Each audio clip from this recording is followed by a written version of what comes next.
Welcome back to a new episode of Fit the Description, a Black man's podcast, where various Black men come together to talk about life, society, entertainment, culture, news, and whatever else we want to talk about from a Black man's perspective. As you know, if you heard from our older episodes, we are on Spotify at a delay. So if you want to hear us, I know this is audio only here on YouTube, but I'm saying if you want to listen to us on Spotify on like a more audio version of this, check that out. Again, it is on a delay, but you are getting episodes there, which is pretty cool. And we're also on other audio platforms. Links will be down below.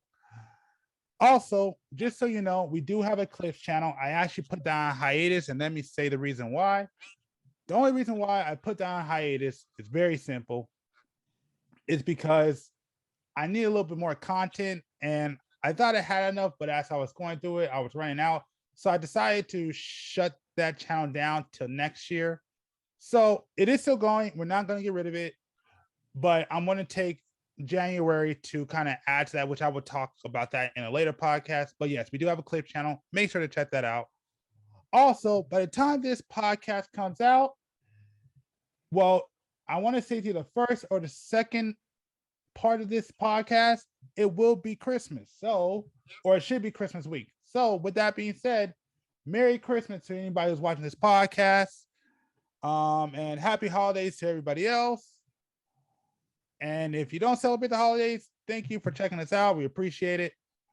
And beyond that, we also want to shout out because I did actually check out the audio version of the podcast. I do see that we have some international people listening to us. So shout out to y'all. I think one of them is Sweden. So shout out to Sweden, or was it Germany? Either way, shout out to Sweden and Germany. Forget it. We're just going to shout out both of y'all. So, again, if you like what you hear, do us a favor, please like, subscribe, and share this podcast. It definitely helps us out, especially sharing it. Let people know about it. We're always trying to grow. We're always trying to develop. We're always trying to get bigger and better. What is this? Most racist cities. Well, I know I heard somebody. It doesn't look like it's in the South either, huh? I can go anywhere in California and there won't be any racism, but it looks like you're wrong about that. It looks like exactly what I said when I was talking about the Irish and the Italian people up in the north, up New York area up north, and the most racist were right here in Southern California. Well, thank you, G, for proving me. Well, mind you, this wasn't me. This was actually B who. That was actually me. Yeah, well, thank you, big bro. You always. What's the city? What's the city? Looks like somewhere near. Okay. Hold on. Wait. Hold on. Let me say the city since you asked. Fresno, California. Bloomington, Minnesota. Yeah, Bloomington, Minnesota. St. Paul, Minnesota. Cedars Falls. Where? Is it in order of racism? Don't got to name everyone. G, scroll down. You don't got to. I was about to say you don't got to name everyone. Oh, yeah, there you go. Okay. You was really about to click on all them. Fucking G. Hold on. I have to say because Jason is can't. He's not on video. He's talking through his phone. So I have to say. Oh, okay. That's the only reason why. So I don't think he's gonna know half of these anyway. Well, he just asked, so I'm just answering. Oh, okay. Yeah. So it's Waterloo, Cedar Falls. I want to say that's Iowa, Milwaukee, which I can't even say that. To say Milwaukee, Wisconsin. Can you say that? Say it. What does that say? Number 2. Read it, please. Wakanda West. My point. I can't even say y'all niggas be believing anything. Waukesha. Yeah, I know, right? I mean, yeah. So you're on Google reading a list of the what you see. And that's why I said, how do you measure that? Okay, hold on. What do you? Wait. So you're on Google reading a list of the most racist cities? So B. So what you're doing? So yeah. So B sent me. No. Wait. Okay. So B sent me this map. Hold on.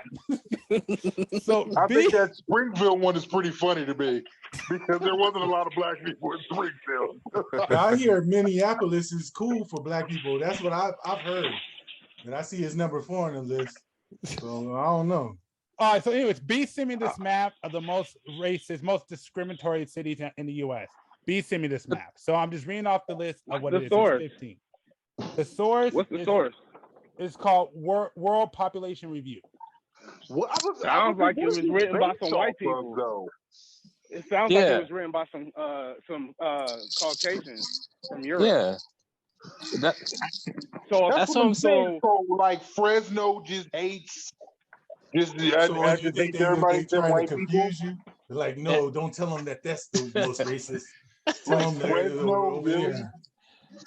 And how are they doing their measurements? And at the same time of that, what type of racism we talking about technically? Because and then why would you condemn? Why would you list? They don't do like us. They don't out their people. So if this is, I need a source from somebody that got melanin. Show me a source from the people that actually live in the South that are being actually under effect of what's happening. It makes no sense. So why would I listen? Why would I listen to my oppressor and listen to what the hell he gonna tell me? You're not totally sure who made this quite yet, bro. I know it ain't no melanated. I bet you it ain't no melanated individual. I don't know who it is, so I'm not gonna just assume. I like to put my money where my mouth is, because I can tell you one thing. You go on to do that, bro. I don't believe that. Handle your business. I don't believe that. I think that's a cap. Okay. Hold on, wait. Let me just say this, and then we'll continue on to this. What it says.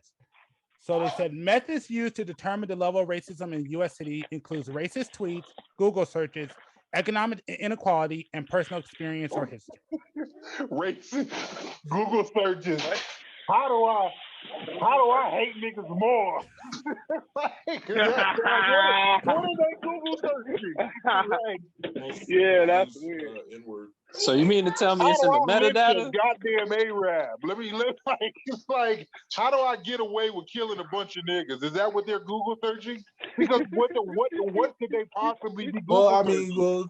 You should be happy to see that because you hate black people so much. What I remember. Yeah, like I said, hey, bro,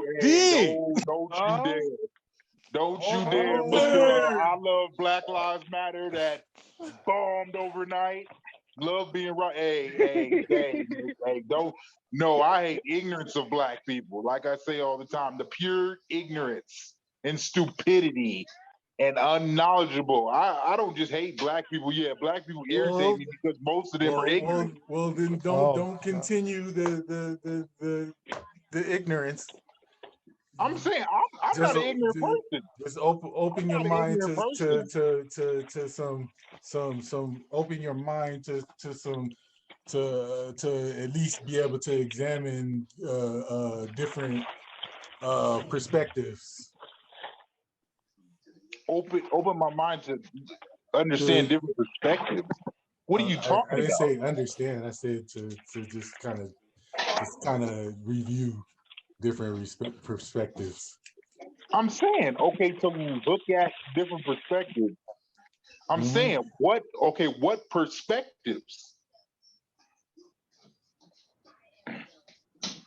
Maybe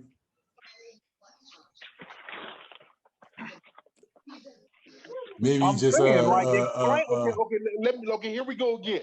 Explain to me, what most black people, I'm not saying all black people, but obviously a majority of black people go about living life a certain way. Now, I'm not saying anybody on this podcast, because I would say, most of us, we go about our business a certain way. And because of the circles we choose to be around. Because I could walk outside right now and see 8 niggas outside smoking with no shirts on and ain't got nothing going for them. Oh. Now, yes, okay, now, and now, yes, I don't know their lives and I'm not judging them. I'm not saying that these are bad people, but this is the shit that a newer generation has to look at and see. Yes, okay, and that's what I'm saying. So perspective, that's all I do is look at perspective and what I'm seeing. Understanding their situation is what I'm saying. Understanding and looking is two totally different things. Because if I look outside and I look at them smoking and shooting dice, it's like, I'm like, damn, nigga, that's all y'all doing at fucking 7 o'clock at night? Y'all can't be doing nothing else? But why is that look?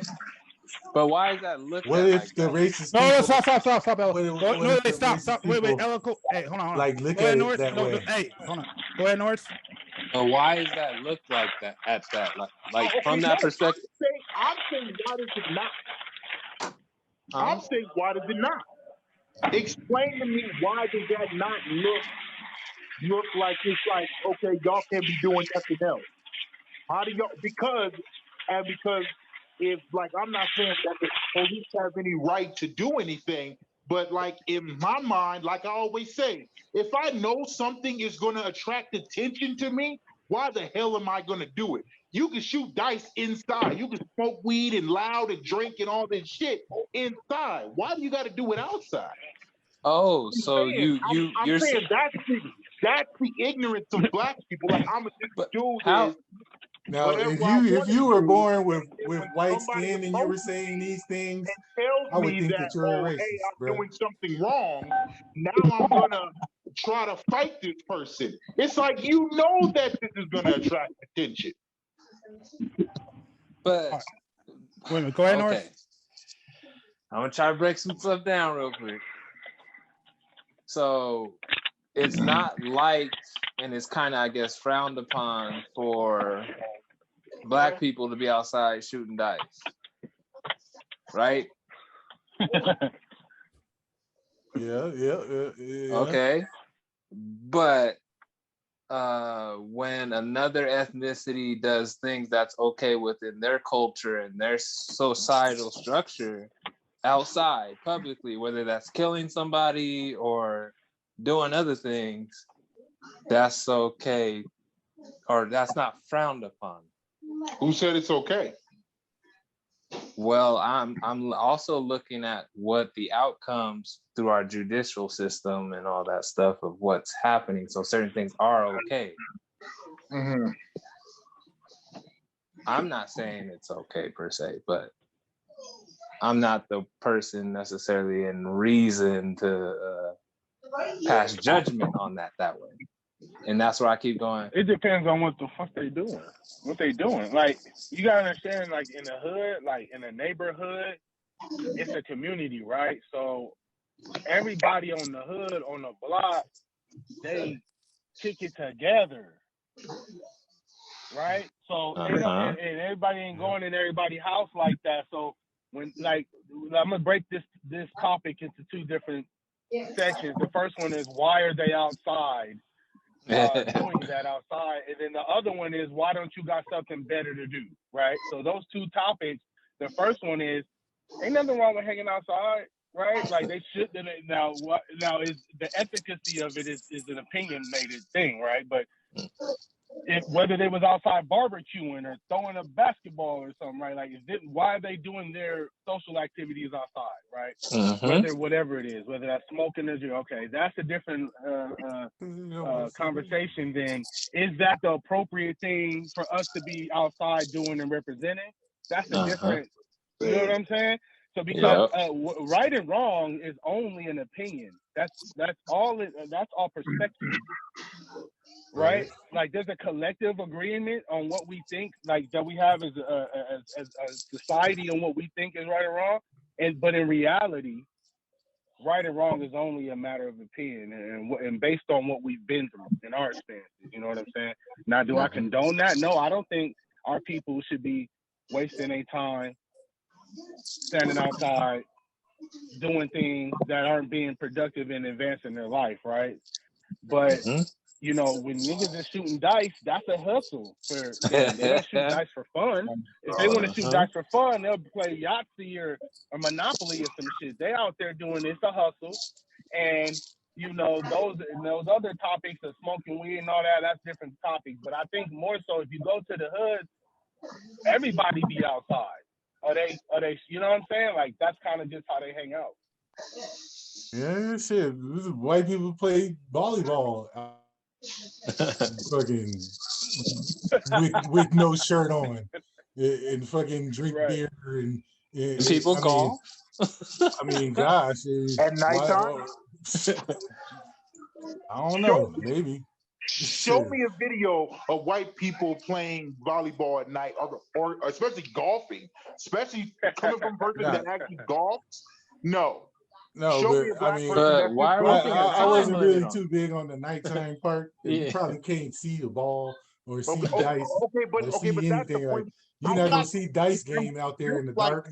what whoever just said that okay, the system judges this and that. I'm saying that if you know something, like okay, like another example, and this is yes, I don't feel like this is fair at all, and I'm not disagreeing with it, but it's a pattern. It's just like with music. If a person has a bunch of a black person has a bunch of bass and all this shit in their music, knowing they're not supposed to have that, knowing that it's going to draw attention. We're not saying that you can't listen to music, but all that trunk rattling and all that nonsense, you know you're going to draw attention to yourself.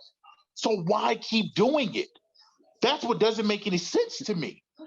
Like That's only because we have an extra attention that we're born natural with that makes anything that we do magnified.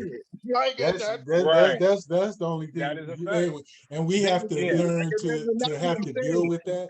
I don't agree with that for the black people. It's just pure arrogance and ignorance. So okay, so you want to be able to do something that you've seen hundreds of your people do and get pulled over and shot and killed for, but you can't turn this shit down like that. Like no, we want to be able to do what everybody else can do. On it, though. I just want to be Everybody able can to roll. do what They can roll with anybody their else rock can do. music. Hold on, I need one Are person you at a time. serious? Hold on. I just want to say my piece. I want to be able to do what anybody else can do. Exactly. You know how many people I see on the white boys with they souped up Hondas with they 12s in the trunk banging hip hop and all that loud. Or trucks. I done seen the big trucks too. Yep. Yeah, or the big, like, we just want to be able to do things that other people can do, or when they don't do things or when they do things they shouldn't do, we get that same treatment, right? So you got all these everybody robbing, killing.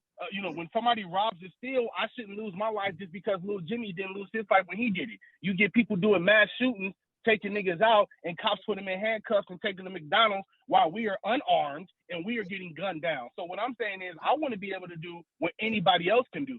And I want the consequences to be the same. That is what the judicial system is supposed to be on. It's supposed to be fair for everybody, right?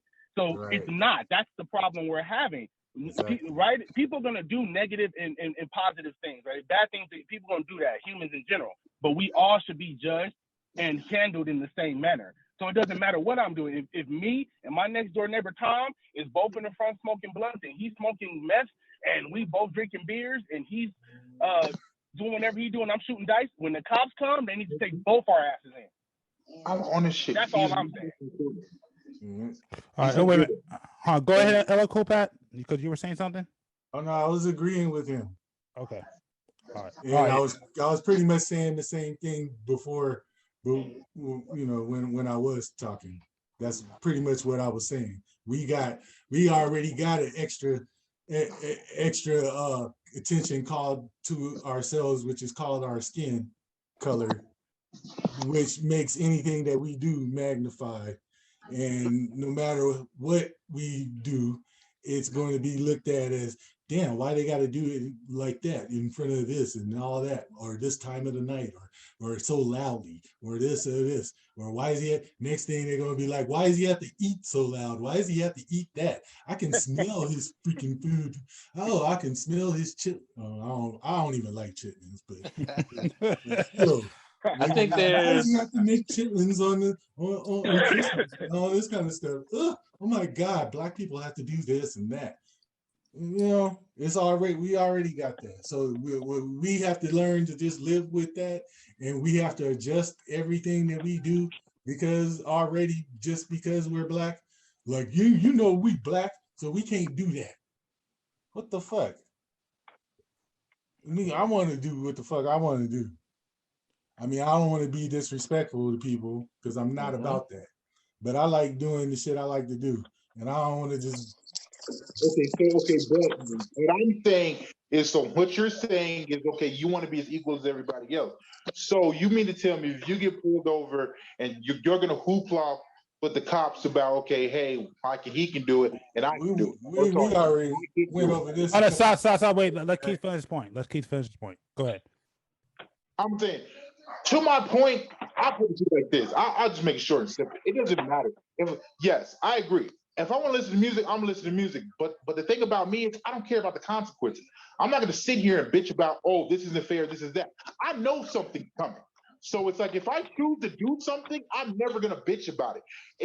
If I choose to blast my music right now and have a party in my house and the cops come, it's like I'm never gonna be like, hey, oh, it's not fair and this and that. I'm saying that's just pure ignorance to me. It's like something is coming, why complain about it?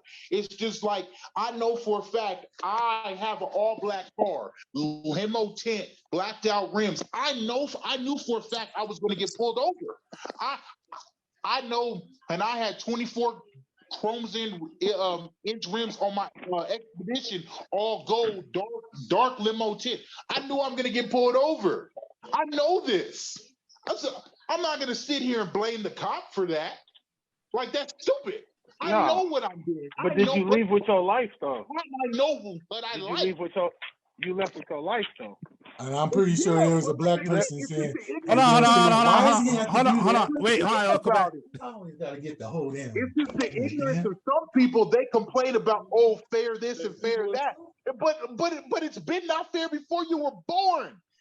Before your father was born, before his father was born. And so why complain about something? That's the ignorance I talk about. It's like either deal with it or shut the fuck up. That's my point. No, we gotta change it, bro. That's not how life works. Life don't work like that, bro. If everybody how is that change going on the Black Lives Front Matter? I'll put it to you like that. How's that going? I don't know about it. That's a whole different conversation. I'm just saying it's, I don't know about that. Of course it is. That's different. I ain't got nothing to say about that. Of course it is. But what I'm saying is to accept mediocrity is not if our ancestors would accept, like we can't just sit and say this is what it is. Now complaining is doing something and not doing nothing about it. So I agree with you. What's the point of complaining and not doing anything about it? But to be silent is to be complicit. You cannot be silent. We have never been silent. Our evolution and how we have even gotten to where we are in this country now has been not being silent. And then ending up dead. That doesn't make any sense to me. I like breathing. Last time I checked. So you're gonna be dead whether you complain or not, though. I guarantee you I won't. I guarantee you I won't. Oh no, you are going to die. What does that mean? What does that mean? I got a question. I guarantee you I won't, because I'm not as ignorant as most niggas at the end of the day. You figure out a way to live forever. So when you make the statement of because you're following the rules, you'll be okay? I never said that. I never said following no rules. Because you're not being ignorant. And what does ignorance entail? What is this ignorance you speak of? Go ahead and define that, not just in the sense of action. Ignorance to me in this sense is doing something and like repeatedly doing something and complaining about something that you already know the outcome. Like, that's just pure ignorance. That's not ignorance, though. That's not even the definition. That's not even the definition. That's why I wanted to make sure. That's the opposite of ignorance, actually. If you already know, that's already knowing. If you already know, then you're not ignorant. But you're pretty knowledgeable about what's happening there.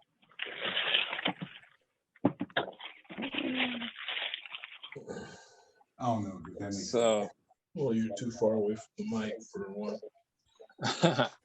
With the whole thing of, I do agree. Don't do something. I mean, there's rules, there's structure, there's order to things, No, you're too far away. No, I'm telling what I want.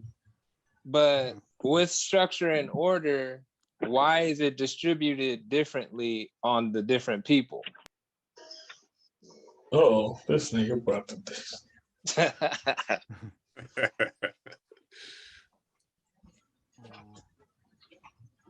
Now, just putting it up there. Lack of knowledge or information is what ignorance is, the definition. But either way. So the ignorance that some of us do end up having and having to deal and cope with is having to find out on the tail end how to defend yourself in this judicial system. Okay, well, then stupidity then. I mean, okay, I will give you that. It's not ignorant because, well, in a way it is, because it seems like every time a black person gets pulled over, he acts like he doesn't know what happens, or, oh, well, I didn't know the speed limit was like this, and I didn't know that I ain't supposed to have this 10. Oh, I didn't know I wasn't supposed to be doing that. Isn't that the lack of knowing or the lack of knowledge? When you clearly know, because I've had friends that know the speed limit, they just don't care. They know the rules of the road and what you're supposed to have on the car, they just don't care. But when it comes to the cop, they play that role, because anytime I've been pulled over, I know exactly what I've done wrong. And like, yeah, I told the cop, yeah, I was going 50 in a 45 mile. Yeah, I know. Sorry. Okay. I get the responsibility aspect, but that's not always the case. And that's what has to be understood. I've been pulled over where, oh, your tail light's out. My tail light wasn't out.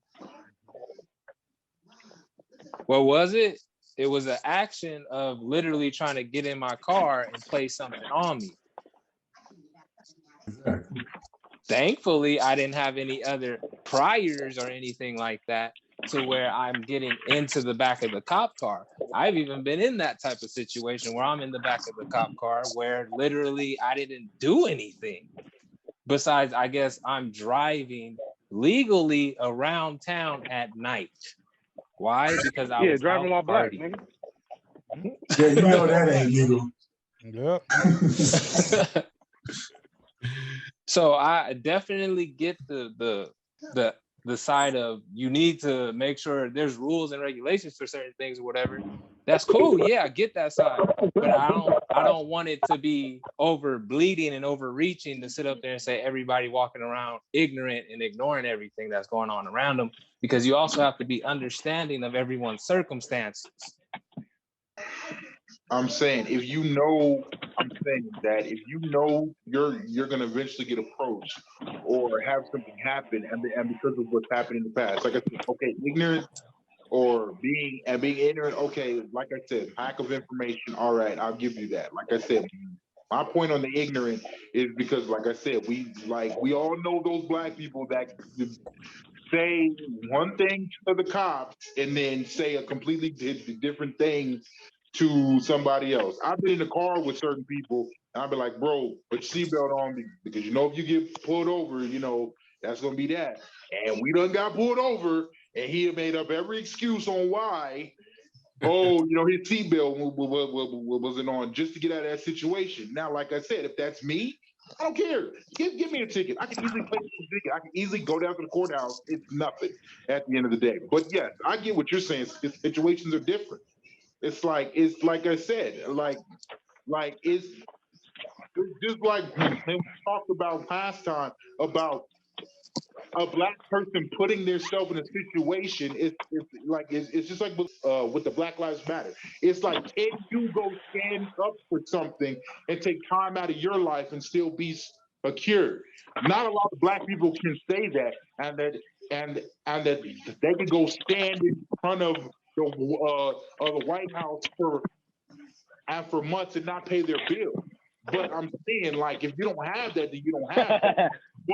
But I'm saying that, if you aren't willing to do that, then there's no change that's going to happen. Us talking about this on this podcast, yeah, okay, I'm not saying that it won't eventually resonate, but will we be alive even when it's a resonate? Yes. Do I care if something changes after I'm dead? Hell no, because I'm dead at the end of the day. But yes, would I like change in the next 30, 40, 50 years? Of course I would. But we all know that shit ain't gonna happen. it just ain't gonna happen. And because yes, I feel like, to me, just like you said, lack of knowledge. Okay, bad terminology for what I'm implying right now. So I'm just gonna go stupidity and just blatant fuckery is what's happening in this world, and it comes to all kinds. Okay, now I'm not saying that white people aren't ignorant in their own, or ignorant, stupid in their own way.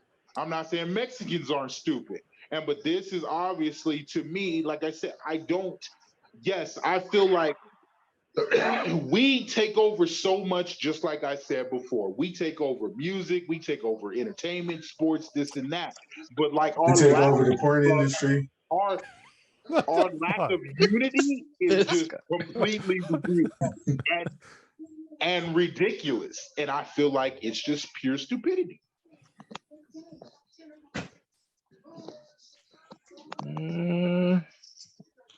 It's a lot of factors.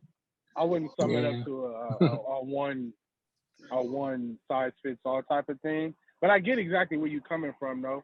You know what I'm saying? I just when you saying you got that speeding ticket, first of all, everybody that gets pulled over be like, what I get pulled over for? And most people don't be like, oh, I was doing 79, 84. I have never done that in good for you, but the majority of people is not gonna just volunteer why they ask the police officer why they pulled me. They don't volunteer information, right? Like they don't just, oh yeah, I know I was doing 100. Why would you? Why would you self-in yourself? Why would I act like I got something to hide? If I truly, it's not about gonna put something in my car. This is training day. Like, dude, I ain't fucking Denzel Washington. Get the fuck out of here. Like, I mean, if you feel like that, then okay, and then maybe you should move the fuck out of where you live. If you feel like you about to be in the next Training Day movie, then they're like, man, that's on you. No, but I'm just not gonna self-incriminate myself. I never felt like that. There's no way in hell. I'm not gonna. Why would you do that though? When did that happen on Training Day? Why are you pulling something in my car? There's no way I would ever live in a town. You've never got pulled over by a cop and you've never asked the cop why he was pulling you over? No. Oh, well, good for you, because you might be the only person on the planet that don't ask cops why they pulling you over, because you just cool, you accept it, you ain't tripping, you're not resist, you don't have no fight back, you ain't got no, you just like whatever, give me whatever, let me go about my day. But some people want to know because they know the law, or at least want them to tell them verbally, because you have a right to ask any officer why they are detaining you, why are you stopping me, whether you know or not. You have the right to not incriminate yourself too. We talk, yeah, I'm not going to fucking incriminate myself. Tell this nigga, yeah, I know, hey, officer, I know I was doing 100. I know I was. Like, why would I tell him that? At the same time, do you know, because I put up whole fight and whole resistance, do you know how many times I haven't got a ticket? Do you know how many times I have? Like I'll put it to you like this.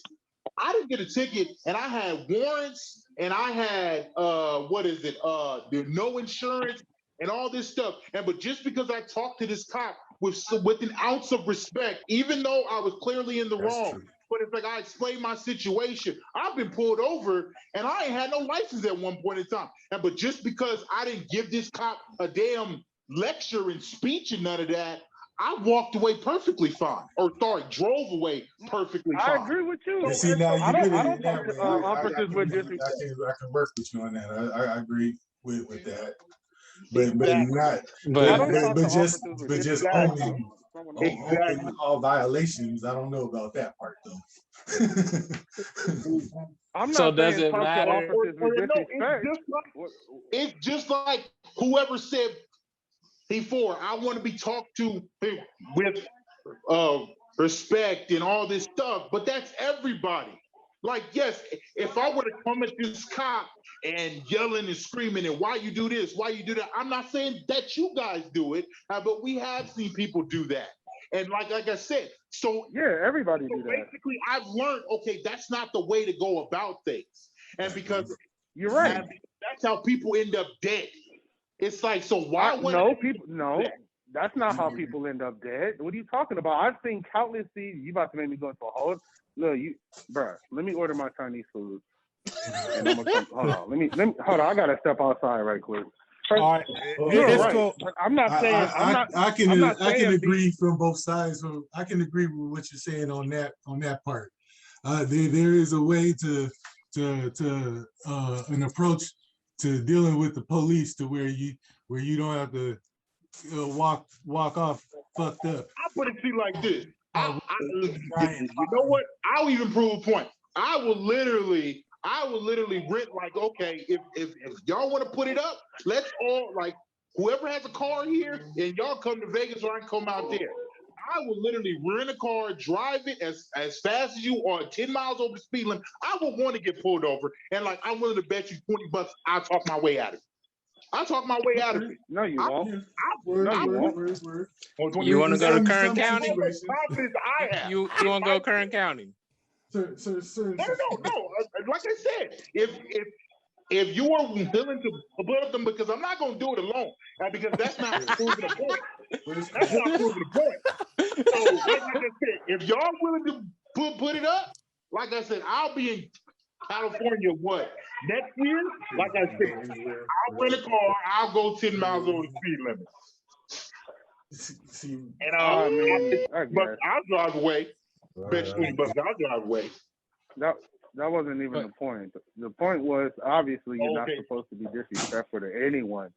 Okay, just because you ask a police, you ask a police officer, sir, why are you pulling me over? That's not disrespectful. What are you talking about? I'm not okay. I'm like I said, I never said it was. I said that, like I said, you've seen the outcome of that.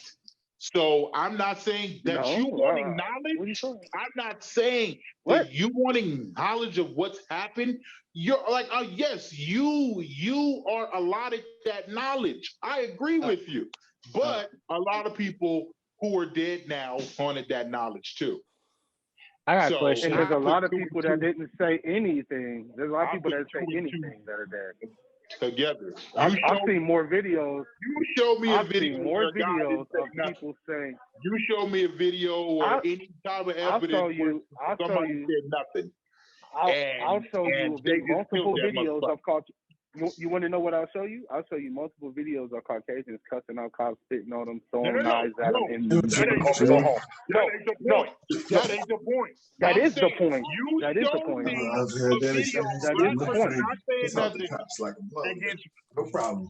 Dragged out the car and killed. I'll show you. You show me a video, and I'll also show you where, in contrast, because that's making my point, that it doesn't matter what you say. It matters who is saying it, because you're saying in a basis of when you say something back to cops, even if it's in a disrespectful manner, that sets you up for failure. What I'm telling you is it matters on what your skin complexion is, because I've seen people do exactly what you're saying and have no repercussions or recourse. All right, hold on. What's the deciding? I can agree with that too. Go ahead. What's the common denominator? If me and Tom both ask, or me and Tom could both say, "Why are you pulling me over? You punk ass pig! I hope you all die.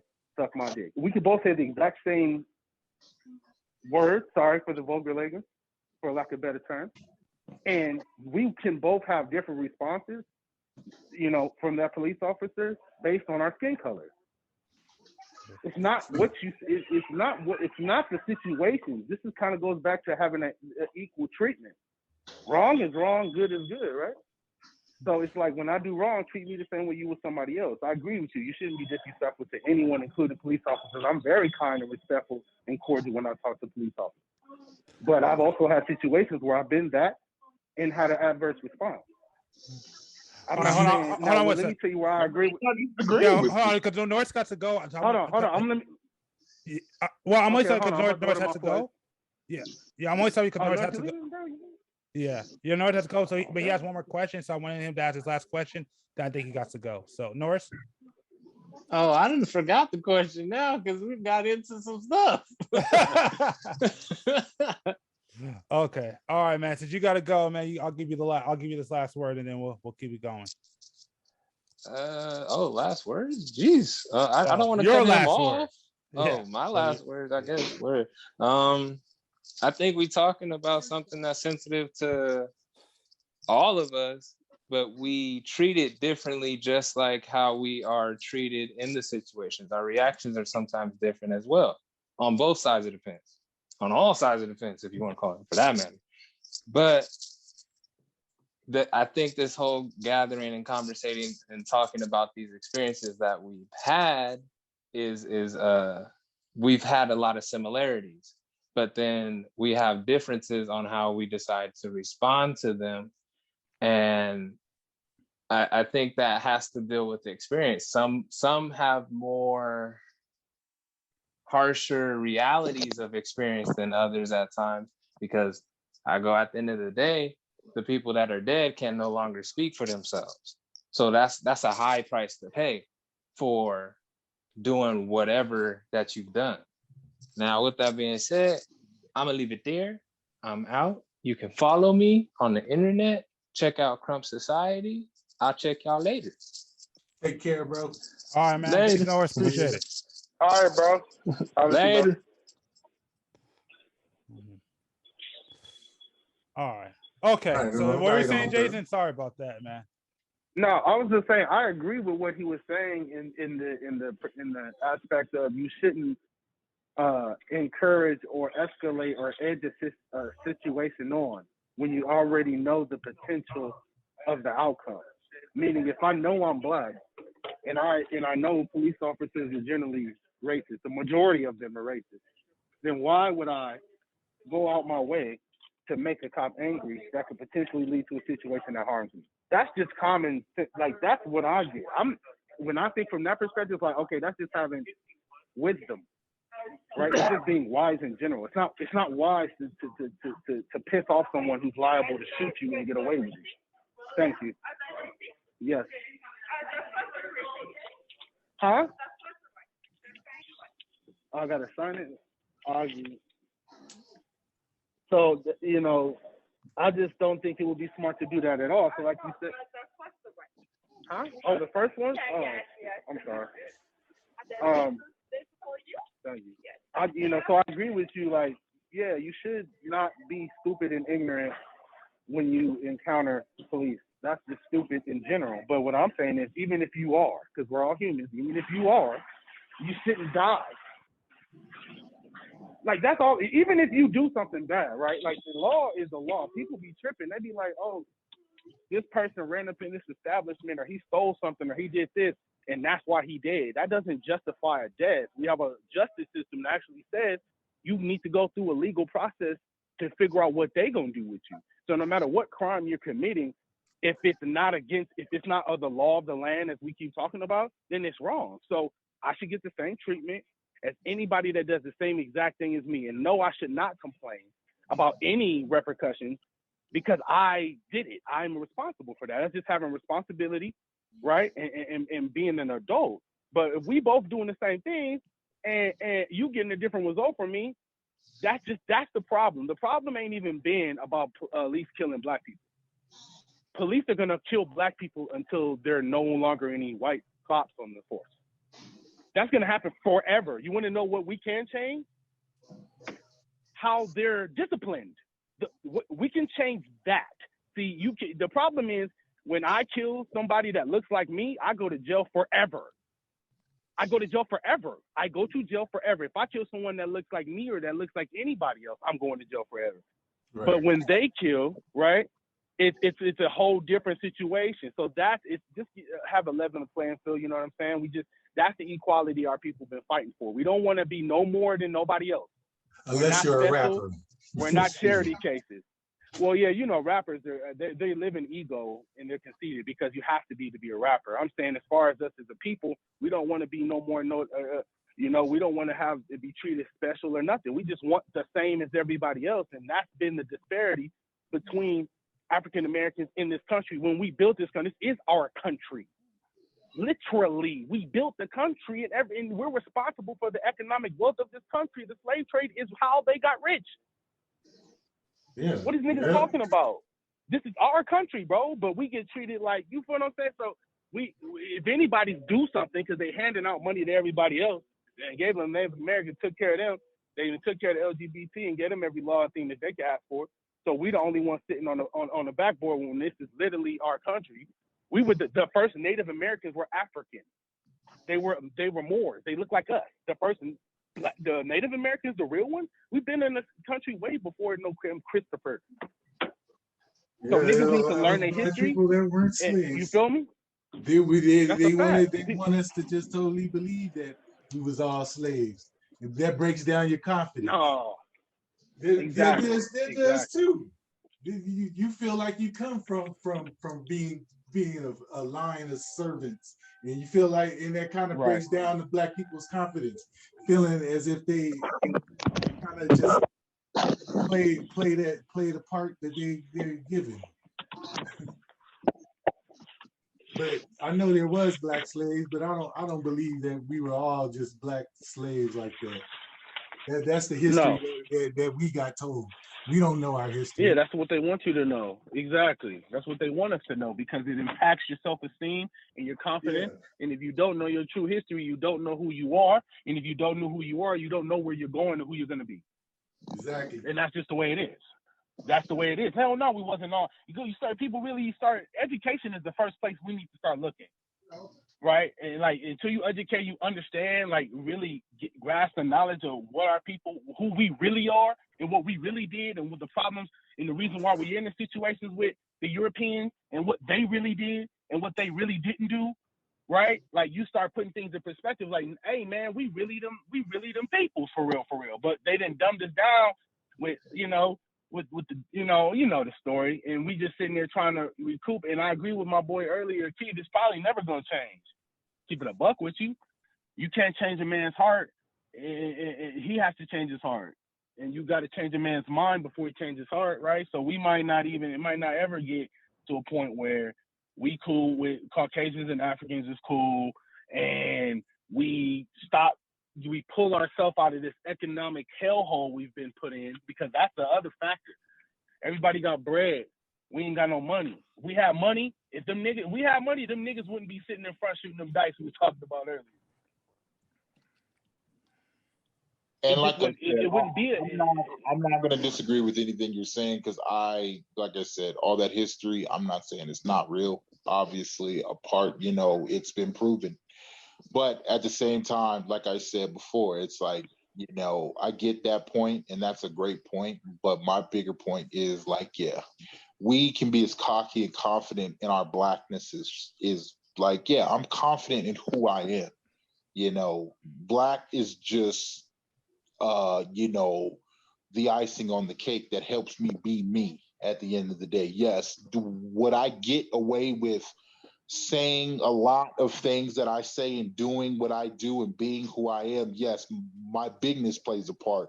How I authoritate myself. So yes, I agree with all of what you're saying. I'm not disagreeing. My disagreement right now is that yes, it's people that are always going to be higher than us on the black food chain. That yes, we can sit here and talk and all of this stuff, but we all sit back and watch people that have came before us. Now, who even cares about the people that came before us? The people that are out right now that do have money, that do have bags on top of bags, bands on top of bands. Those are the people that aren't doing shit, and it pisses me off. And it's like, yes, I'll be the first one to say, if I had billions of dollars, yes, would I get killed and would I, die and all this stuff for the changes that I would try to make to and for my people, but just for everybody of poverty. Doesn't matter. Like, yes, it's like, I'm not saying I wouldn't help black people. I'm not saying that. I would. But I would help people who struggle, because I'm struggling. I'm struggling, but I have struggled. And a lot of people have struggled. And just like how I tell, like, celebrities will be quick to adopt a person in Indonesia, but it's hundreds of thousands of little black kids that would love a home, or just orphans in general that would love a home out here. It makes no sense. So like, I agree with you, but at the same time, I hate that, yes, a lot of these younger generations like I said, what they support is these people, is these black entertainers, or just like I said, you don't hear, obviously a black person follow, a pastor or anything like that or whatever. I'm like, it's just an example because I can't think of anybody who's a revolutionary who's black right now. If you guys know, then let me. But I'm just saying, like, everybody looks. I mean, I'll say this: everybody looks to LeBron James right now. Yeah, well, I mean, yeah, just the entertainer, and it's like these cats got billions and billions of dollars. Like I truly believe some of these guys, they don't even tell their real amount they have. Like, there's no way Michael Jordan's net worth is only like $400 million, dude. There's no fucking way. There's no fucking way. But at the same time, it's like it's just an example, and I'm just saying, like, dudes like this. And like, yeah, like, I mean, they could make a big difference on, rallying black people. Because yes, I do feel like we need to be rallied. We need to, have, people that we can have watched our whole lives. We have sat there and watched Michael Jordan damn near some of our whole lives, Shaq's, LeBron's, Eddie Murphy's, or whatever the case may be. And we all look up to all these black people in a way, and because they've affected our childhood. Yes, I'm not saying that James doesn't like sports and all this stuff, but it's like we know about these people in certain ways to where we idolize, everybody wanted to be like Mike, and everybody wanted to be like the her next Denzel or stuff like this. As a kid, you think like this, and you're like, damn, dude, it's so many of you, middle-aged to older guys who could really impact this world. Like, I'm not saying quit your jobs and quit acting or rapping or none of that, but you guys can speak out. Yes, will it? But see, that's the thing. It'll affect their pockets. So it's like, how do you expect this person to speak out and lose everything? It's like, and like, that's the point that I'm trying to say. Yes, I agree with you. Mostly white people started off like, yes, we can fuck people over because it's just like crack. It's like crack was made for white people in nightclubs and stuff like that. Then they're like, hey, we can get this to black people and we can sell it for cheap and fuck their lives up. And yes, I agree. It started in New York, and then it came to LA, and then it was everywhere. So it's like, I agree with you, but it's like, that's the thing. It's like, and then we make movies and we star in movies where we got cracked out black people. It's like, that's not a good influence. And that's what I'm saying. Right. But at the end of the day, that's how they get their money. That's how they get their bands. And it's like, but God damn, it just sucks to keep seeing. So yes, this is why I feel like how I feel about black people. It's like, yes, we sit here and amongst each other about certain things, but it's the higher ups that are choosing to play these roles of these gay dudes. And yes, I'll be the first one to say I have been around the whole LGBT community for the last 3 years, and I've watched this shit explode. I've talked to multiple trans black men who turning into women who have stories, and they so-called fall. And I'm just like, bro, but you're black first. Like, you need to start on that end first. It's like, when you wake up in the morning before you put on all this bullshit and you look in the mirror, you're a black man. You started off as a black man, and they forget that because the identity is just, hey, I'm trans now. I'm not a black person. I'm a trans black person. And it's like, that's where they got it messed up. And so I agree. And this is where, yes. And I will say, and the lack of, it's like, yes, the lack of information, yes, like I said a million times, is the wrong term. But I don't know what exact term to use anymore because like I said, ignorance obviously is the wrong term. But just we keep making the same. I guess it would just be insanity, like doing the same thing and expecting a different outcome, basically. Because from the last time I checked, that's the definition of insanity. That is correct. You're insane. It insane because, like I said, black people have so much power in this world. It's like, yes, we can say things that other races can't. We can do things that other races can't, but yet we still lack, just like you said, on knowledge. It's like, and it's not even knowledge of just education. It's just knowledge of trying to be better. It's like it's something, a mental block in a lot of these people to be like, okay, I'm gonna teach these kids in these raps or in these movies, this is what you can be. But it's like, yes, if everybody stopped making all these ignorant black, or not ignorant black movies, but these, black movies that are stereotyped and all this stuff, it's like maybe it would start to change. Because like I was telling G and James, I think in a couple of ones before, it's like in like the 80s, or not even the 80s, I would say 90s, it's like we had black TV shows and movies that were more inspirational. It's like, but now it's like, I tell people it's like one of the movies that showed like, a black teacher that just kept trying, fucking Coach Carter. It's like you see that movie, you're like, damn, I want a coach that gets about me as much as that. It's like, me. You don't get that. You used to call me Crazy Joe. But it's like, it's just movies like that we're starting to make, even that new movie, what's that black western movie? It's a good movie. It's a good movie. What is it? Yeah. The Heart of that movie. That's a good movie, but it just sucks because it's made in the 1800s. It's like that doesn't help at all right now. That doesn't help anything right now. It's like, okay, you are empowering a time period. That's great, but like, how does that resonate to kids right now? It's like, and for us, it resonates great. But it doesn't resonate a 16-year-old. It doesn't resonate a 14-year-old.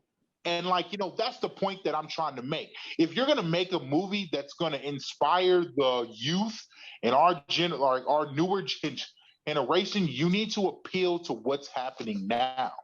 And that's just not that, like, and it's like, how do you do that?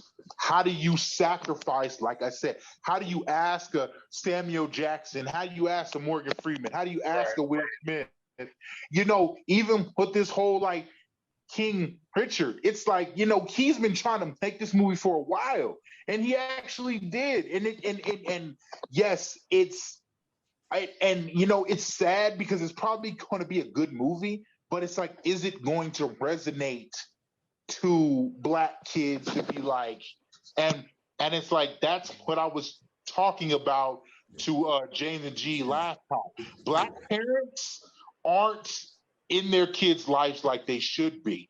And it's like, they're not sacrificing like, King Venus and Serena's dad did. It's like, your life is over. Your life is over. Now I need to figure out, these kids. And not a lot of parents are doing that nowadays because, okay, you could say, you financially can, but it was hard back then too.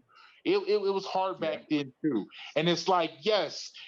And just like I said before, it's because everything is in the time of now. Is just like James said before. It's like we have a computer in the palm of our hands to give us anything that we want, to know anything that we want, to do anything that we want.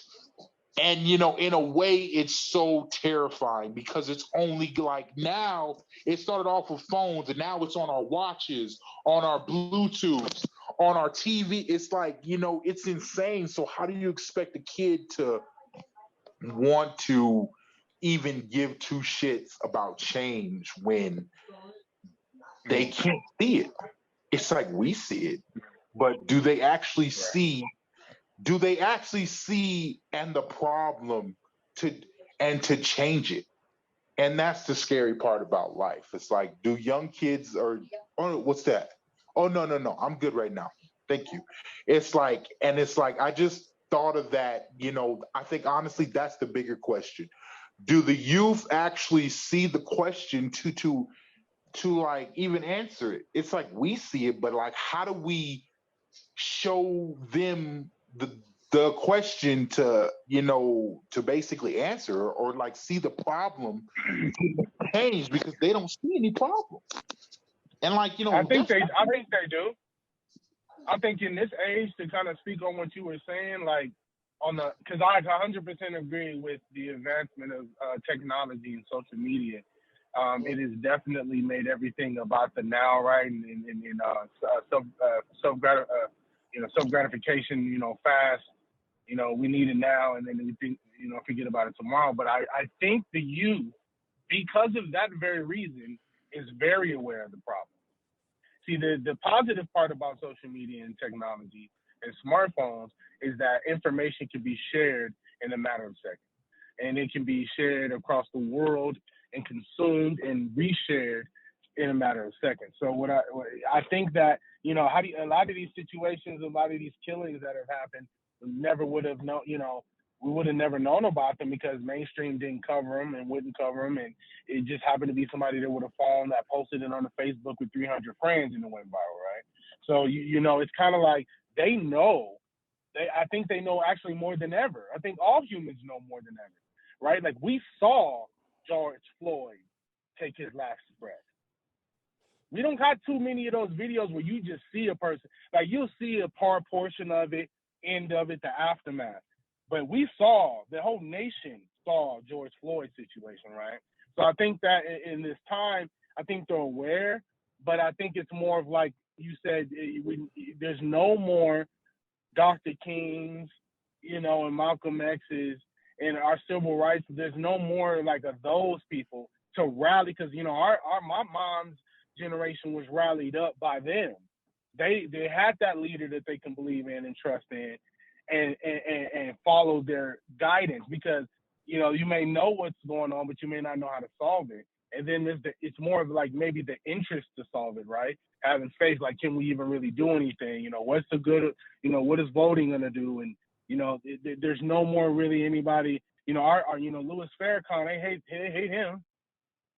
Right, they be hating, you know, and then, you know, a lot of our leaders be getting killed off, you know. So we in a different position than it was back a couple decades ago. But I think that they are very much aware, and they actually have the best chance to change because as the generations, believe it or not, contrary to popular belief, each generation is getting less and less racist, right? Because there are more interracial kids being made now than ever before, and in the next, you know, 10, 20 years, there ain't gonna be no more white people. They're gonna be gone. That's a statistical fact based on the census. So more interracial relationships are happening, meaning more interracial kids are happening. People are these cultures are being blended. People are coming together and having conversations because, like, you know, you're a part of my family now, and I think it's gonna take time. People tripping. We're only in 2021. The civil rights era was in the 60s. There are people still living from that time. There's people's grandparents that were at the tail end of the slavery. Their great parents. Like, so it hasn't been that long, right? I think as time goes on, hopefully things will change just because it's over. You know, things take time, and that's just, you know, my opinion on there. But I agree with what you're saying. Like, you know, something needs to be done about that, and it's only going to be the youth. Our generation ain't going to be able to do it. Okay, hold on. I'm going to stop you there.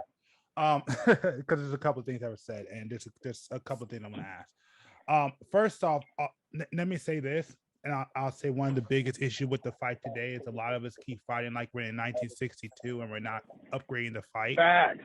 That is facts. Big issue.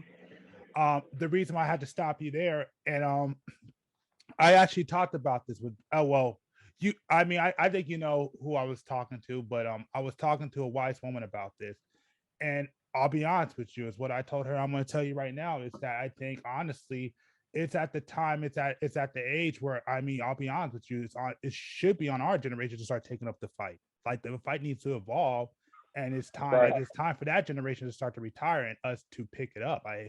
I mean, it sucks because I mean, it's like no, but no, it is what it is. You know, they did it. You know, they were there in the '60s. You know, they were already fighting the good fight. Now they're at the point where they're retiring. It's time to evolve. We're too busy focusing on looking at the past, but we're not pushing this fight forward, and we're not trying to take up arms like we need to take up.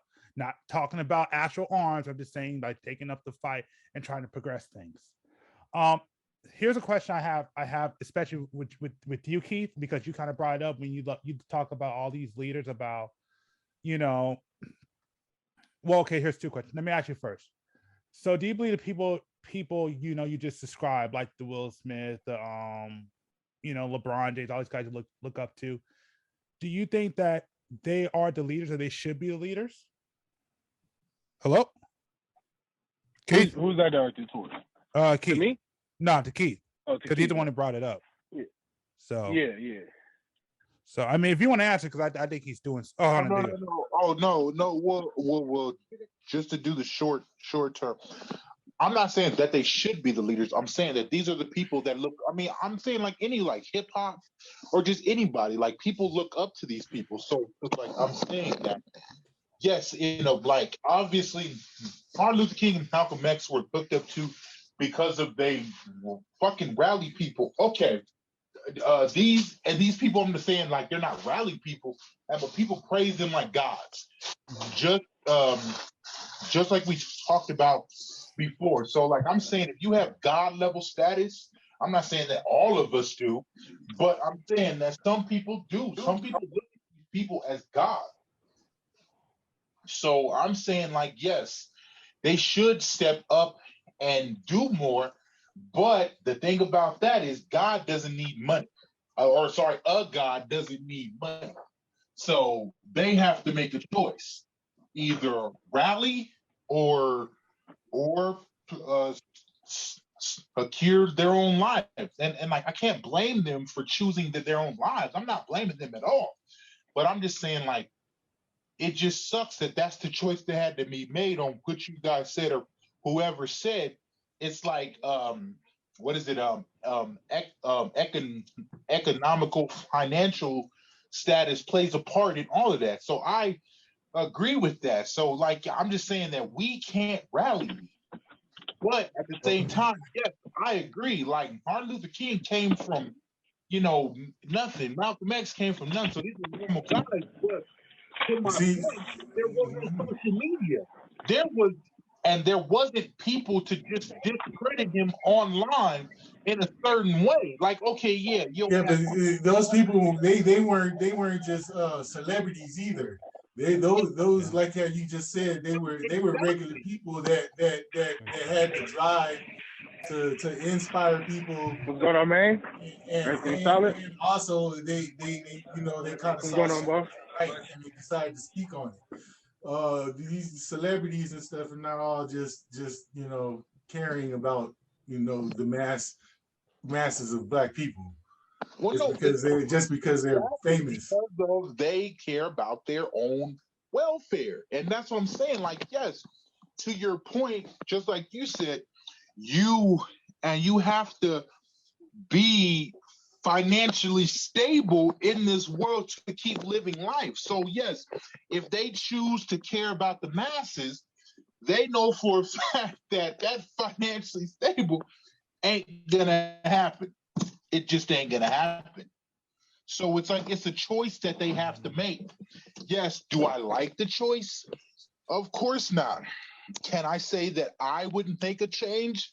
I mean, I would try to, but knowing that like I can say that now because I don't have that. Like I have obviously money that they have, but give me millions and millions of dollars and ask me if I want to make this change, it's going to be hard. I would have to really sacrifice everything that I'm doing in my way of life and all of that.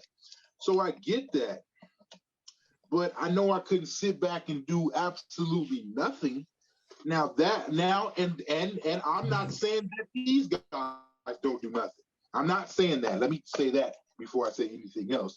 Because G said that to me before. You know, you don't know if these guys are doing things honestly or behind the scenes. So I agree with G on that, 100%. So I would never say that any of these guys are doing nothing. But on the impact and because in the last, 10 years, we've seen a lot of people die consistently. So, and yes, that doesn't really have anything to do with celebrities speaking or not speaking, but it's like after they die, after what's his name, Trayvon Martin died, everybody decided to put on hoodies and all these things after the fact, like, and that's what I didn't like about that whole thing. It's like, okay, so now that he's dead, now you guys want to spark, like, oh man, stuff needs to change and we need to do something and let's wear hoodies or let's write names on our shoes or shit. The Zimmerman's going around being his same racist celebrity status now, asshole that he is. Who? Zimmerman, the one who shot the one you're talking about. The man who shot Trayvon Martin. Zimmerman is the guy, the security guard that shot Trayvon Martin, ain't he? Yeah. Mark Zimmerman, ain't that his name? Yeah. That motherfucker is the one that what a great example would be is for him to, I'm not trying to tell nobody to go out and commit murder or nothing, but in all actuality, that would make a nice example. Okay. So all right. So Jason, do you? I'm getting to a bigger point. Do you want to jump on this topic? What I was saying about seeing these, what Keith was talking about, these guys. You too, bro. So you were saying, if I remember, you were saying something about should the celebrities be the ones like kind of responsible or the ones that should step up, right? Basically, that's yeah. Basically, yes. I mean, yeah. I feel like they can make a bigger impact, and because people follow them more. It's like, okay, if a person has 50 million followers, it's like and like if this person can get you to start wearing skinny jeans or like a certain type of hoodie or whatever. I mean, I just think that person has a lot of influence. Okay, now, and that's where celebrities are celebrities because they in a position where the system wants them to be. That's why they're famous. Right. Those people are not going to help people. Hold on. I just want to hear from Jason real quick because I'm going to make a big part. Okay. No, I agree. I think that, we've all heard the term with great power comes great responsibility, right? It's not really a cliche thing from Spider-Man or whatever. Like it's a real fact. And I think that, and then on the other side of that, everybody's not meant to be a leader, right? Everybody can be a leader, right? There got to be followers and leaders. So everybody has a position to play. But I do believe that, especially if you're an African American, when you're in a position of wealth and influence, that you should, once you get to a point, because at the end of the day, it's also preservation, right? There has to be some balance. Like I have to be able to still take care of my family, even though I'm trying to look out for the global family, right? For our family. So I feel like once you get to a certain position in life where you don't have to worry about financial stability, that I think is when you need to start being more vocal. But then it can even be on a smaller level, right? Like some of these influencers. So what he was saying is, yes, it should be the celebrity because they have influence. That's what they have more than anything, is their influence, their ability to have to make people do or influence them to do what they wanted their ideas. So hell yeah, I think that everybody should be doing what LeBron James is doing, you know. But then there you got LeBron James, you have Michael Jordan, who didn't say shit. Not he even quoted saying, "Nah, hey, you know, them niggas buy shoes too." So is that coonish, or is that just looking out for your brand in your pockets, right? So you know, so you got to pick that path. Are you gonna be the one that's kind of like, I'm just gonna get this bread, you know, or you gonna be the one that's like, nah, I can reach these people? Because there's people like King Batch. I mean, there's black creators that ain't millionaires. That if they all band together, right? We run social media, we run the entertainment industry, and we are the culture. We have the power. How do you think, you know, a lot of these people that was committing these crimes only got arrested once it went viral, right? So we have the power. The power is in our hands. But I think that a lot of them, like you said, don't want to lose that brand, man. Don't want to lose them endorsements. They don't want to, you know, LeBron James don't care. He's like, bro, I'm a billionaire. Right. That's the point that I'm trying to get at, is that it's probably not going to happen from a celebrity, because the celebrity is not popular because he how much he cares about the community and all that. He's popular because he's either funny or whatever. He plays basketball or whatever he can do. But you know, most of these leaders of the past were not celebrities. They weren't actors that just decided, oh, you know what, I'm gonna take my money and I'm gonna help people. No, these were people who just had the drive and the care, you know, cared about people enough to get out there and stand and say what needs to be said, and they became famous because they did that. Not because they had a shoe endorsement or everybody listened to them just because they can sing or whatever. It's because they actually gave a fuck. Okay, but that's the point. And had the heart to get out there and do something about it. Yeah. Hold on. But those people don't have the influence in the black community, and that's the sad part. Hold on. They gotta make the influence. Because of social media, that you have no choice, or not, I'm sorry, not social media, but just media in general. There was no black covering news station. Well, I mean, there probably was, but they weren't on localized TV. I'm saying social media is localized. Any black person, just like whoever said, King Bash is a great example of coming from fucking shit to and from nobody telling him he'd be in no movies to him what 50 under his belt. So I mean, so and like he started off as a nobody. So yes, I agree. If these guys band together, because this guy was nothing. It's like Martin Luther King and Malcolm X started from nothing, and then they gained popularity and stayed at the thing. And because they had the drive. They had the drive and they wanted to do something. You know, a lot of these celebrities don't want to do nothing. Like you said, they got that money and they don't want to lose that money. Exactly. So it's time to stop depending on the celebrity to do something for you, because the celebrity he's thinking about his money. All right, hold on. Okay, we need one person at a time. All right, what are you saying, Keith? No. I just was saying I agree. I was like, they weren't doing it for, you know, and for money. They were doing it for change. It could be anybody at that point in time. Yes. I told G a long time ago, if you become a voice of the people, you have to know that you're gonna die. Whether it be Martin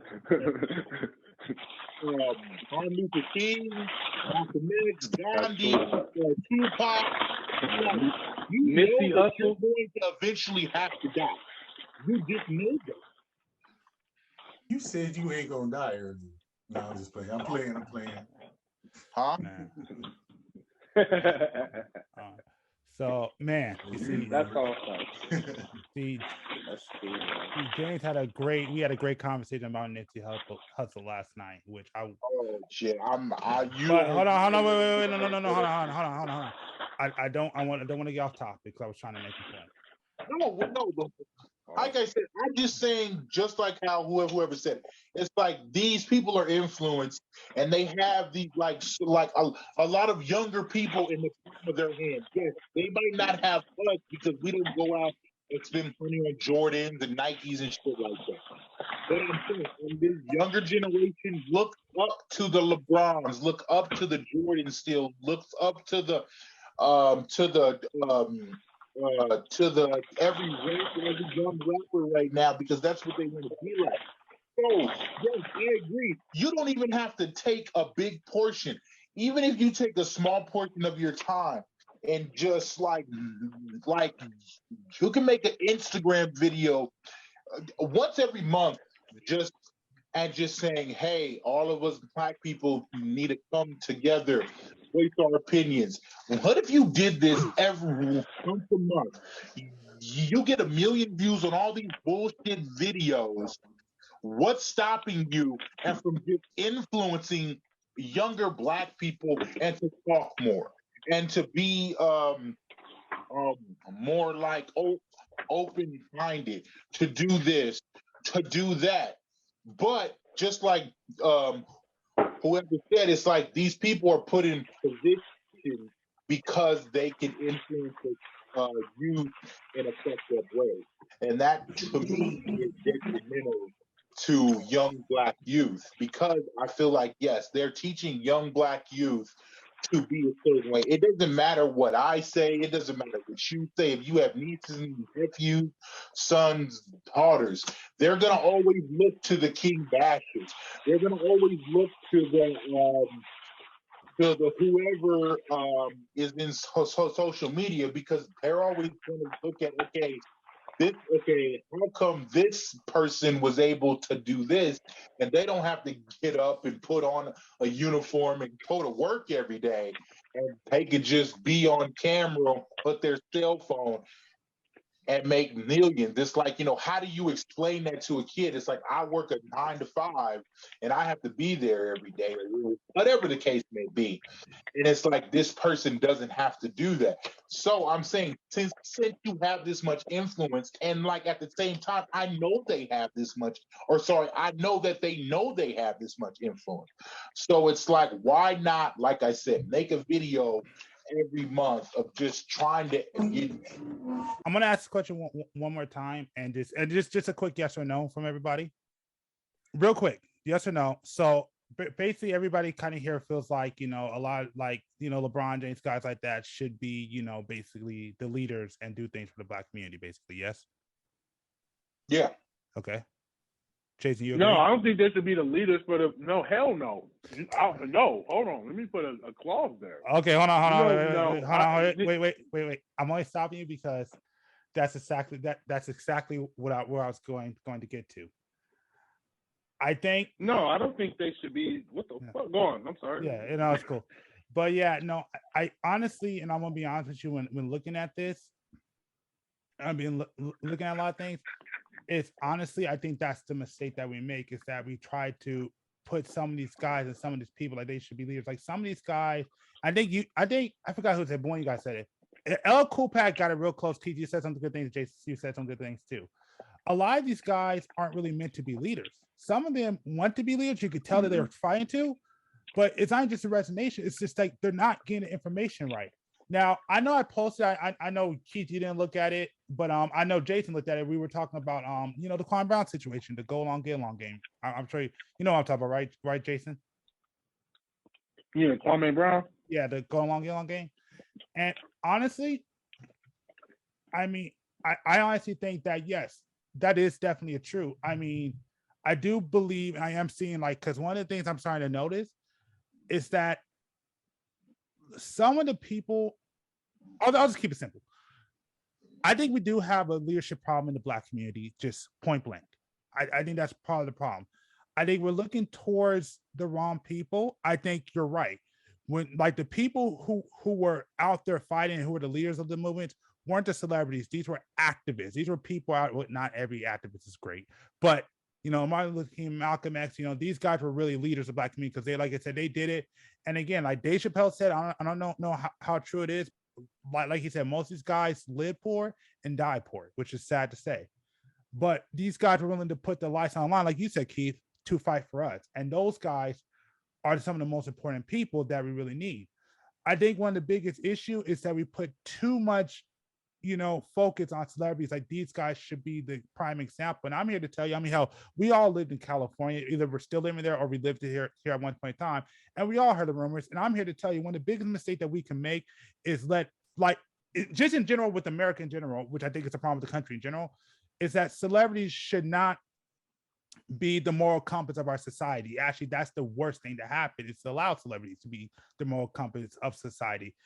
I'm not saying they shouldn't use their platform for good. I'm not saying that, we shouldn't listen to them, but I'm here to tell you, a lot of these guys have flaws. Now, I want to be honest with you. I like LeBron James. I think he's trying to do good, but I also can say he's also done mistakes. He's human. And I think we all made a good point. I think you made a good point, Keith, where you were sitting there and saying, Malcolm X wasn't a good person. A lot of these guys have skeletons in the closet, and with social media, it brings out the negativity, and I think that definitely hurts. Absolutely. But some of these people, I think El Kubek was saying, like, some of these people are there for particular reasons. So, B. Yeah. Okay, so I just wanted you to chime in. I'm I'm not done making a point, but this goes back to Norris was telling me something, basically he was saying like these conversations are being had, but they're not really in front of us, And B, I was wondering if you could talk a little bit about like the first generation of the Manosphere and kind of what happened with them. Oh yeah. So first generation of Manosphere, before it was even called that. It was just a group of men having men, right, like this, trying to advance the progress of how we move within the future of society, and we talked. They talked about it all. They talked about women and money, politics, and male growth, and so forth. But what happened, and eventually they started to kick those people off. Now, you want me to go to what picked up after that? Yeah, you go into that. You haven't talked this whole entire time, so yeah, why not? So, what picked up after that was a group of men who saw what the first group, I call it the 1.0 group. They saw what they're talking about, but they wanted to publicize it and bring it mainstream. Well, they did, which it was good and bad. It's good that I'm just brief. This could be its own stream within itself, but yeah. But yeah. So yeah, I'm gonna skip the whole stuff. But yeah, but for the first group of men that came around, like between they came around before YouTube. I just didn't know about it.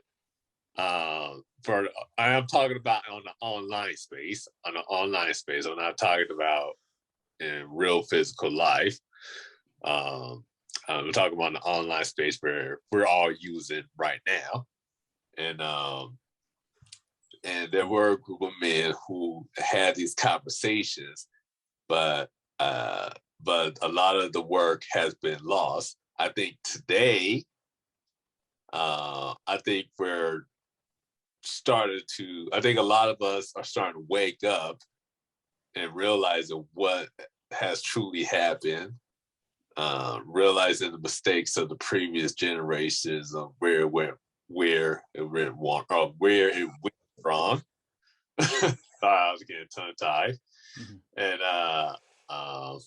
I think we're at a point now, like where this whole conversation was going, like where do we go now? How do we pursue this big old fuck up that's that's pretty much what was presented to us in our face right now, because it's huge.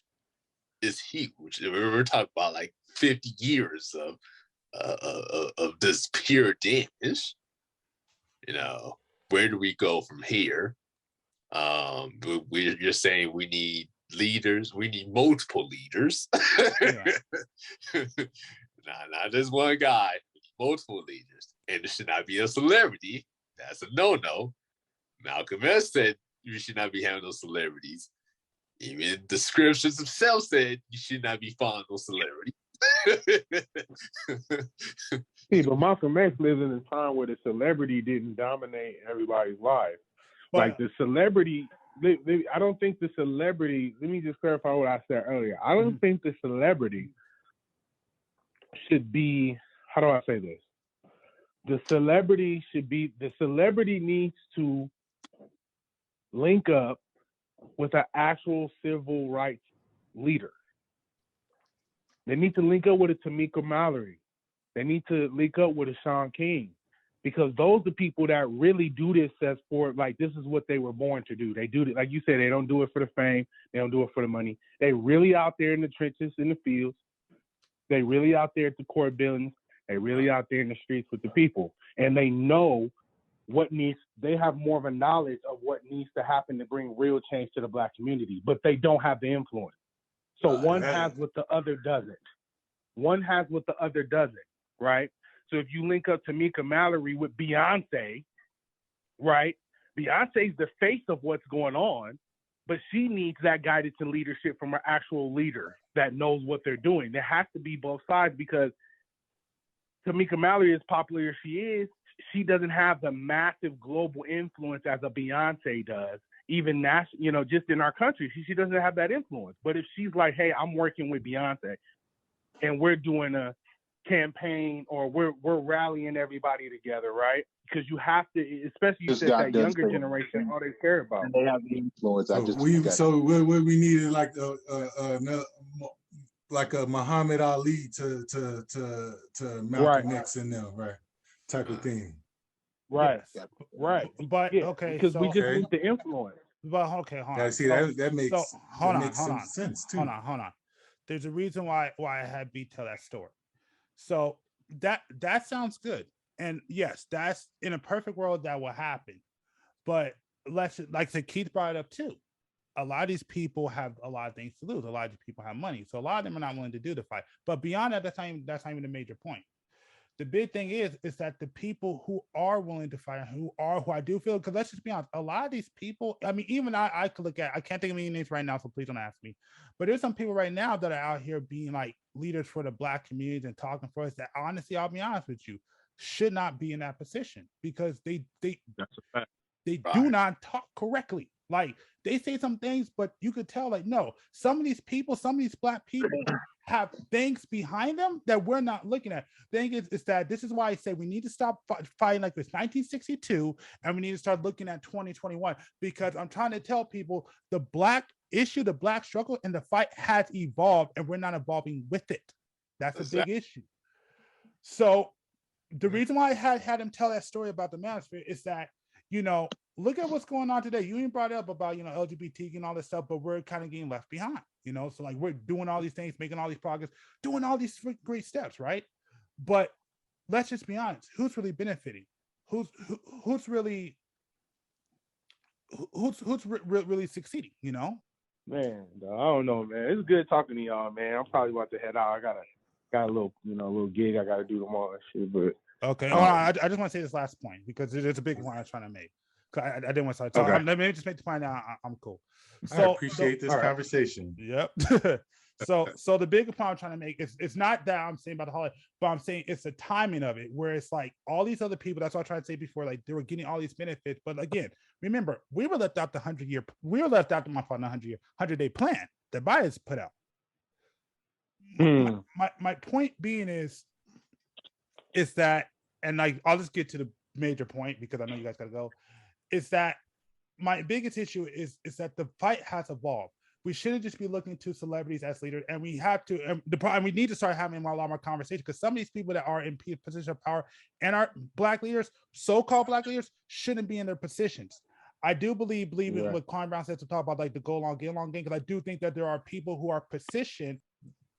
You know, like some of these black people, I do think we have a black leadership problem in the black community. I don't think a lot of these people should be in position of leadership. I don't think we question our people in leadership. I think one of the faulties that we're doing right now is that we're starting to vote and put people in position of power for that with their skin tone, and not asking who they are, what they believe in their belief system. I think we do to put too much stocks in our celebrities, because some of these people should not, like I always said, Hollywood should not be the moral compass of society. They should be a representation of our society, but they should not be the moral compass of our society. I agree with you. In a perfect world, that's how it should work. Where we should be, where we have our main leaders, our black leaders, working with the celebrities, getting the word out, and really pushing things forward. But the reason why I brought up B story, and this is an important thing, and this goes back to what Nora said, we are having these conversations. The problem is, just because we're having a conversation doesn't mean we're necessarily in control of the conversation.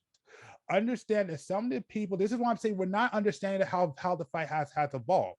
What we're not understanding is that we're not having the conversation we need to be having. We're not challenging each other like we need to be challenged. This is why I love our podcast, because we're doing this here.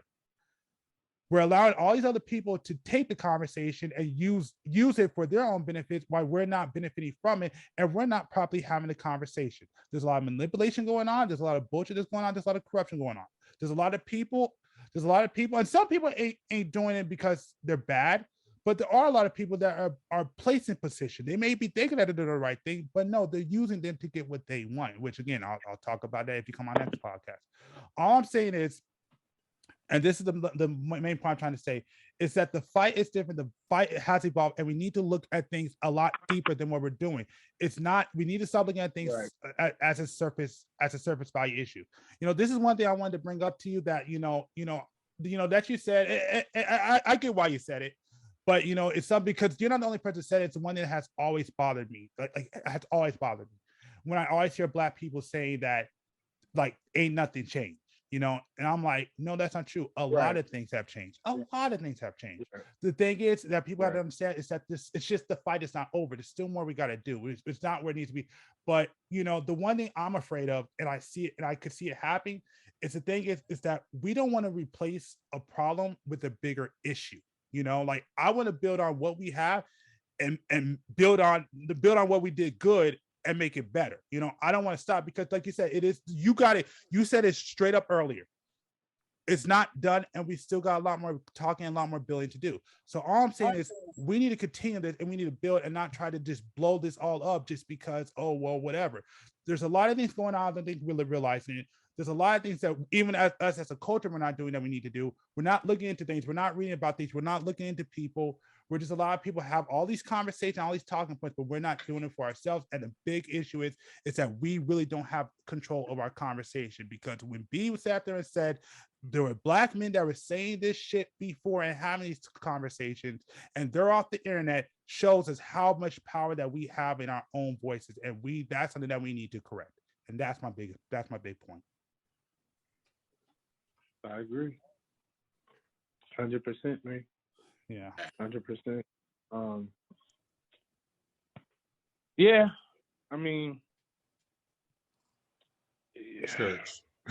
we need to use the biggest power we have right now in the black community is our economic power. Although we make probably the least amount of money of everyone, we spend the most out of everyone. Yeah. We're the biggest consumers in America. Yeah. Black people. If we can take that, right, it's kind of simple. More black-owned businesses. Black people buy from those black-owned businesses. That money goes into the black community, circulates, and that's how we rise up. But when I'm going to the store, and every store I go to, no black man's on that board, no one owns it, and then I go to the tire shop, and then I go to any type of fitness center, and then I go, you just start going to say, damn, we don't own nothing. And then when we do buy, it's from someone else that helps to build their community. We buy from the Jewish community. We buy from the Caucasians, the Asians. We buy from them, and then they take that money, right, take that back home. That's why they were saying defund the police. Defund with the police was to take taxes away. Yeah. People didn't get that. If you stop that, then they won't be able to feed their family. Then you'll hit them in the money. See, it's all about the dollar, right? We've known that forever. So since we know that, that's how we got to attack it. It got to be in the pockets. You got to stop buying the Louis V, stop buying the Gucci, even though you know they hate us. See, that's the stuff we can do as a Black community that don't take nobody else side to help us with. Stop supporting the ignorance and stop, that's it. I won't even say ignorance because we know this. So, like, they don't like you, but they don't know their collective power as far as what we can do with our dollar. We could change our whole lot. We could change our community ourselves if we start buying Black and more Black business, and we start supporting Black businesses. We stop buying from them. We start buying from each other. There it is, because we're the biggest consumers. So that's one place we can start right now, instead of it being a joke. But ain't nobody trying to give up their Chick-fil-A. Girl, ain't trying to give up their Starbucks. They got to go to the, that's the problem right there. And if we could, that's one of the issues. I knew I think a place where I could get a Frappuccino from a black shop. I would go there. Facts. All day. I'd be wanting to go there all the time. I'd be wanting to support Black businesses. But, we got to give on the economic, because it's all, even the slavery was about economics. Yeah. They just don't like us. So, that played a factor in it, because there was other slavery that was about economics that wasn't like the transatlantic slave trade. It just was. Every period of slavery wasn't like that. That was some different, that's some hatred behind there, right? That was some demonic, negative energy behind that American slave trade. But it was all about the dollar. America made their wealth off of the backs of slaves. Yeah. But so we need that 4-year. Yeah, exactly. No, I agree with that. But I also think, and just to add on to that, I also think that we need to also, expand our horizon. Because I think one of the biggest issues I think we have, I said it last time you came on. I basically said we're too focused on the race issue and we're not focused on the systematic issue. There's a lot of systematic problems that lead to these issues that you can see right now. That honestly, that if we were just to fix it, we don't necessarily have to attack it in a Black way. It's one of the things I was telling to James, where and I told you too, where I said that on Ice Cube, where for him it was I don't care who helps us, let's just get the help. And I do believe that, because to me it's I don't care who gets us the benefit as long as we benefit at the end, And I think so. Yeah, and I think sometimes one of the biggest issues, I think we're too focused on the racist issue and we're not looking at the systematic issue. We have some legit systematic problems in our system that is not really a race issue, but it leads into the race issue. So the problem is that when we're too hyper focused on these certain issues, or we focus on sometimes the race, it opens up the ability for us to be manipulated from the people who control the system, because they understand how the system works. And that to me is also a problem. It's not just looking at the Black and the race issue too. Like I said, we need to expand the fight. We need to evolve the fight to looking at the systematic issue. There's a reason why, I've told everybody, I'm not a big fan of any of my politics. I don't like Democrats or Republicans. I personally believe one of the worst things that our ancestors did was allow ourselves to be tied to a party. I don't think that should have happened. I think we should have been, whoever does for us is who we should support. That's simple. You want the Black vote, to give us what we want. Yeah, we may fuck up, but hey, like you said, everything, we get what we want through time, not by what did I say? Yeah, quick money and always good money. Yeah.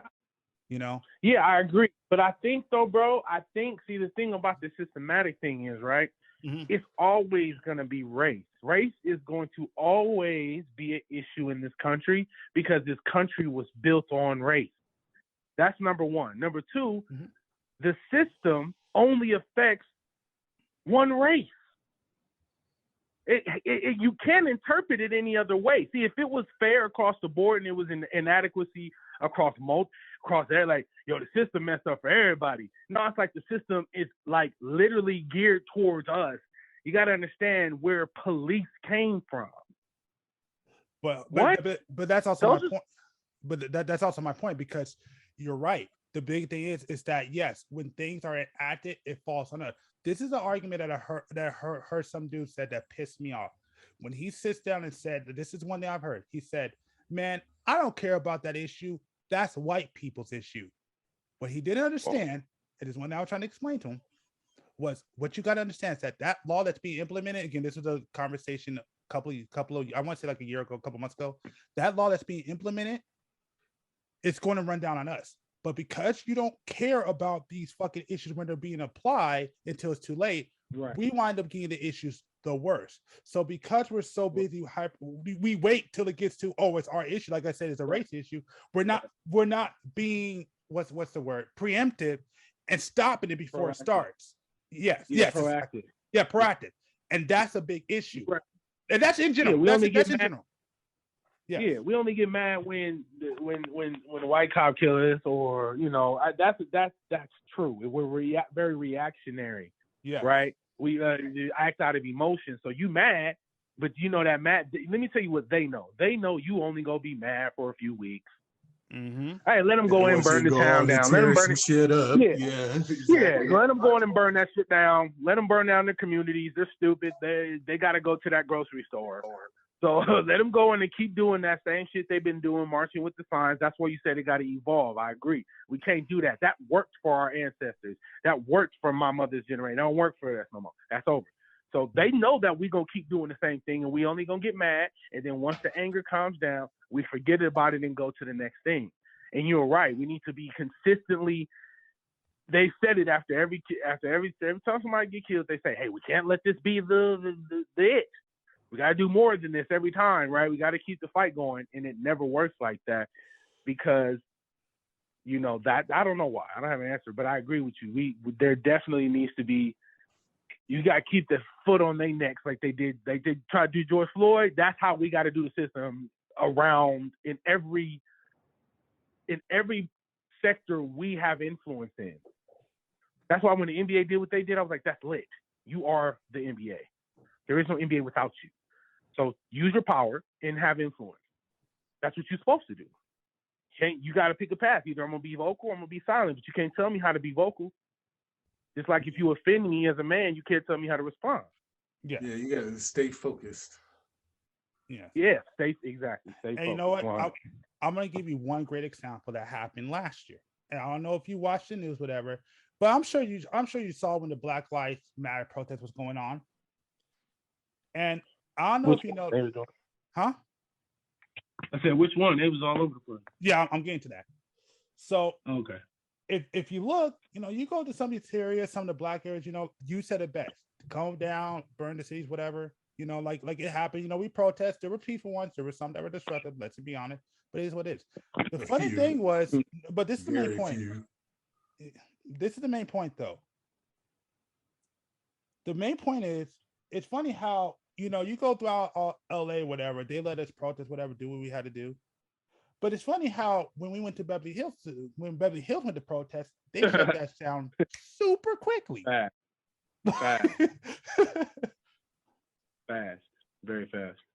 We need to broaden our scope, because there's a lot of issue, even just outside of us that's happening that we're not paying attention to, because that's why I said we're so busy worrying about, like you said, we're reactionary, but we're not being proactive, and we need to start becoming proactive because there's something that they implement hurt us. Like I want there to be school choice. I would let that to be a law that needs to be implemented that they were talking about, and they act like and they kind of like, I hear some of the debates and they act like oh well, that's not what we want in the Black community. Hell yeah, I want to send my kid to a good school. Absolutely. I want my kid to get the good shit. But that's what I'm saying. We need to widen our scope, and we need to stop being so hyper-focused. We need to start being proactive. Once that starts happening, once we start looking at things in a bigger way, in a bigger scale, and we start having these conversations like we're having here, doesn't matter who it is, stop with all that, well, he's this or he's a coon or whatever, however we fucking feel, and start actually having these conversations and listening to people, and we get a bigger scope, and we actually listen. We actually listen to what people are saying. We'll have a better fight. This is why my like I said it before, I'm gonna say it for the last time. The fight has evolved, and we need to evolve with it. That's the big thing. Exactly. I agree, my man. I agree. Yeah, till we meet again, my friends. I always love, bouncing ideas off y'all. Y'all got some, some unique perspectives, and it's always a pleasure. Appreciate it. Yeah, all right, man. All right, man. You have a good night, man. Bro. So, bro. Likewise. All right, late. I guess I forgot to close this podcast out again. And my bad, the audio sounds strange. I'm recording this on my phone because I forgot to record it and I'm not nowhere near where I need to be to get this podcast closed out. But anyways, just to close it out, I want to thank y'all for checking out this podcast. I definitely appreciate it. I want to thank everybody that attended. All the links will be down below. And beyond that, once again, if you like what you hear, definitely subscribe. Make sure to share it. That's the only way that this podcast is going to get out. Helps us out. Check out our clips channel. Like I said before, it is on a delay, but we will be coming back. I probably will come back with some more clips in January, but I just need some more time to develop it. And beyond that, again, we got one more left after this podcast. So I want to thank y'all for checking this. Well, my fault. We got two more left. I said that wrong. My fault. But we got two more podcasts left after this one. So beyond that, I want to thank y'all for checking this one out. Thank y'all. Appreciate y'all. Oh, and shout out to Germany and Sweden. I definitely checked out where our most views are coming from, and they seem to be coming. Well, our top 3 views are coming from, what is it, Germany, US, and Sweden. So I want to give a quick shout out to Germany and Sweden.